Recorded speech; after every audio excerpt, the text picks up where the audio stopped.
আসসালামু আলাইকুম বন্ধুরা, আশা করছি সকলে ভালো আছেন। একটি নতুন ভিডিওতে আপনাদের সকলকে স্বাগত। আজকে আমি চাল কুমড়ো বড়ি বানানোর জন্য গাছ থেকে চাল কুমড়ো সংগ্রহ করে নিচ্ছি।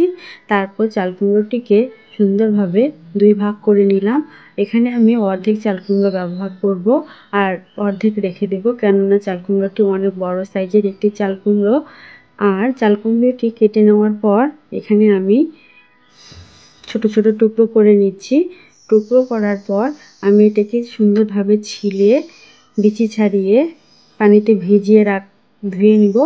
তারপর একটি গ্রেটার দিয়ে সুন্দরভাবে গ্রেট করে নিচ্ছি। গ্রেটার দিয়ে প্রত্যেকটি চাল কুমড়োর টুকরো আমি এভাবে গ্রেট করে নেব।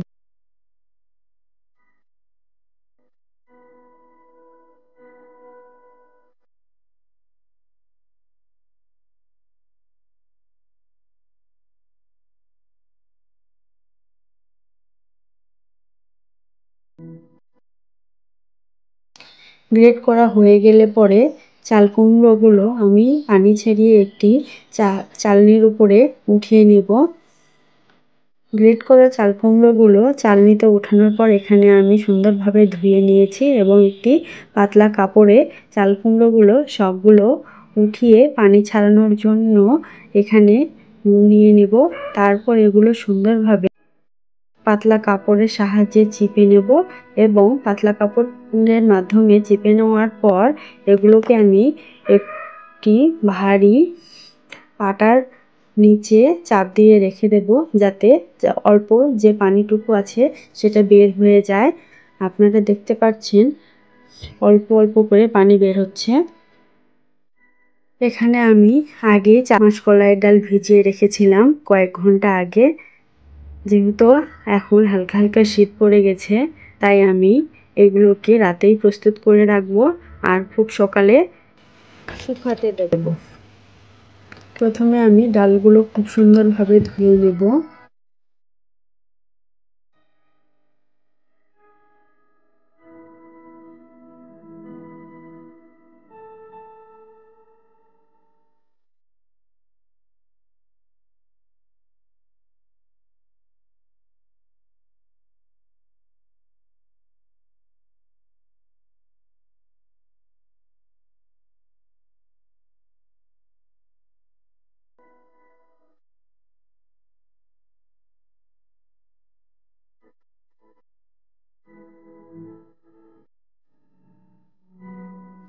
ডালগুলো ধোয়া হয়ে গেলে এখানে আমি একটি চালনিতে ডালগুলো উঠিয়ে নিব পানি ছাড়ানোর জন্য।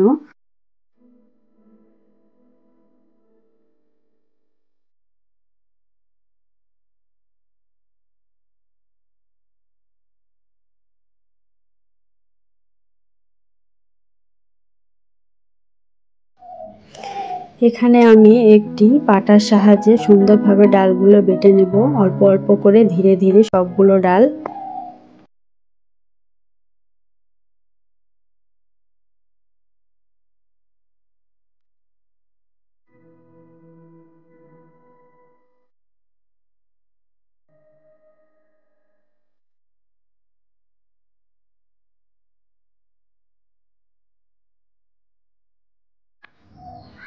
এখানে প্রথম ব্যাচে অল্প করে ডাল আমার বাটা হয়ে গেছে।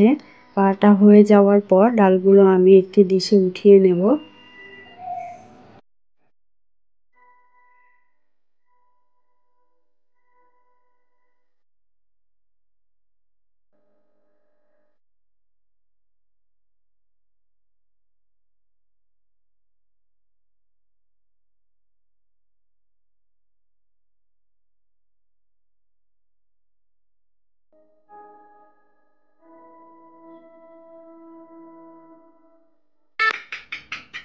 একে একে এভাবে সবগুলো ডাল আমি বেটে নেব। বেটে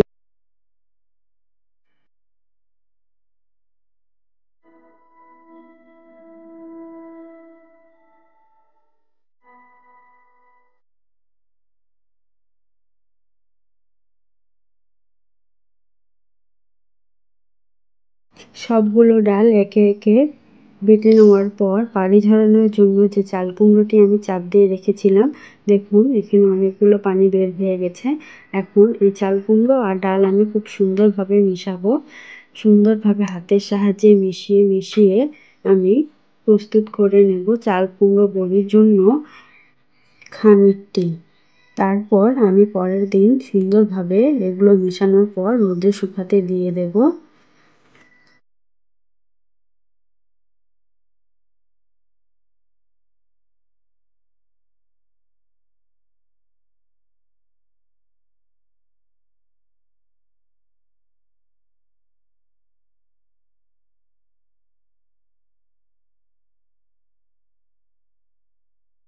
পরের দিন খুব সকালে আমি চলে আসছি চাল কুমড়ো বড়িগুলো রোদ্রে শুকানোর জন্য। কেননা সকালবেলা এগুলো তৈরি করে রোদ্রে শুকানো খুব কষ্ট হয়ে যায়। কেননা চাল কুমড়ো বড়ি বানাতে ডাল বাটাবাটি এবং চাল কুমড়ো থেকে পানি ঝরানো, চাল কুমড়োগুলো ধুয়ে নিতে অনেক সময়ের প্রয়োজন হয়। যেহেতু শীত পড়ে গেছে তাই আমি এই কাজগুলো রাতেই করে রেখেছি, যাতে খুব সকালে এগুলোকে রোদ্রে দেওয়া যায়।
এভাবে ধীরে ধীরে সবগুলো চাল কুমড়ো বড়ি আমি রোদ্রে শুকাতে দিয়ে দিলাম। দূর থেকে মনে হচ্ছে যেন এক একটি রসুন শুকাতে দেওয়া হয়েছে।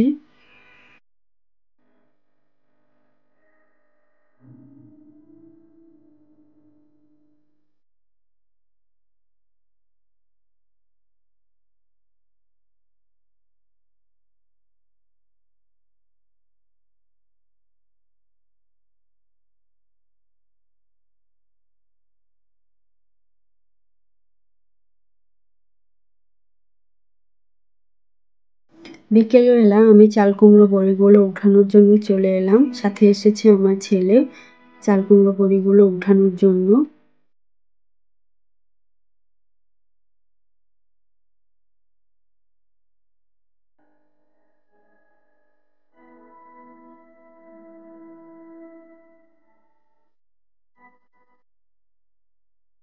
চাল কুমড়োগুলো পুরোপুরি শুকানোর পর আমি রান্নার জন্য এখানে একটি কড়াই বসিয়ে তাতে হালকা করে প্রথমে আমি চাল কুমড়োগুলো ভেজে নেব।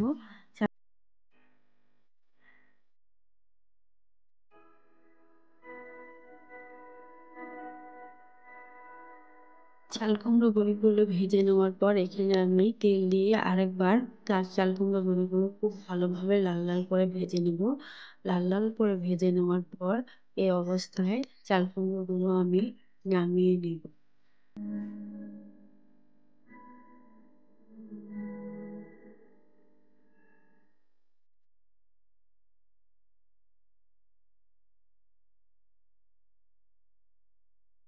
চাল কুমড়ো বড়িগুলো আমি খুব সুন্দরভাবে রান্না করে ভেজে নিয়েছি। এখানে আমি একটি সিলভার কাপ মাছ নিয়েছি, আজকে আমি এই মাছটা দিয়ে রান্না করব।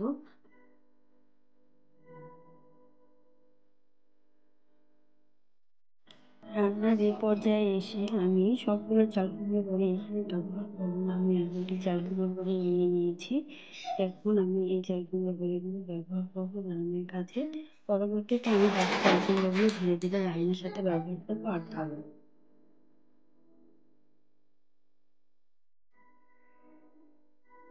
চাল কুমড়ো বড়িগুলো দিয়ে দেওয়ার পর তৈরি হয়ে গেল আমার মুখটা সুস্বাদু লাল লাল সুন্দর কুমড়ো বড়ি দিয়ে মাছের ঝোল।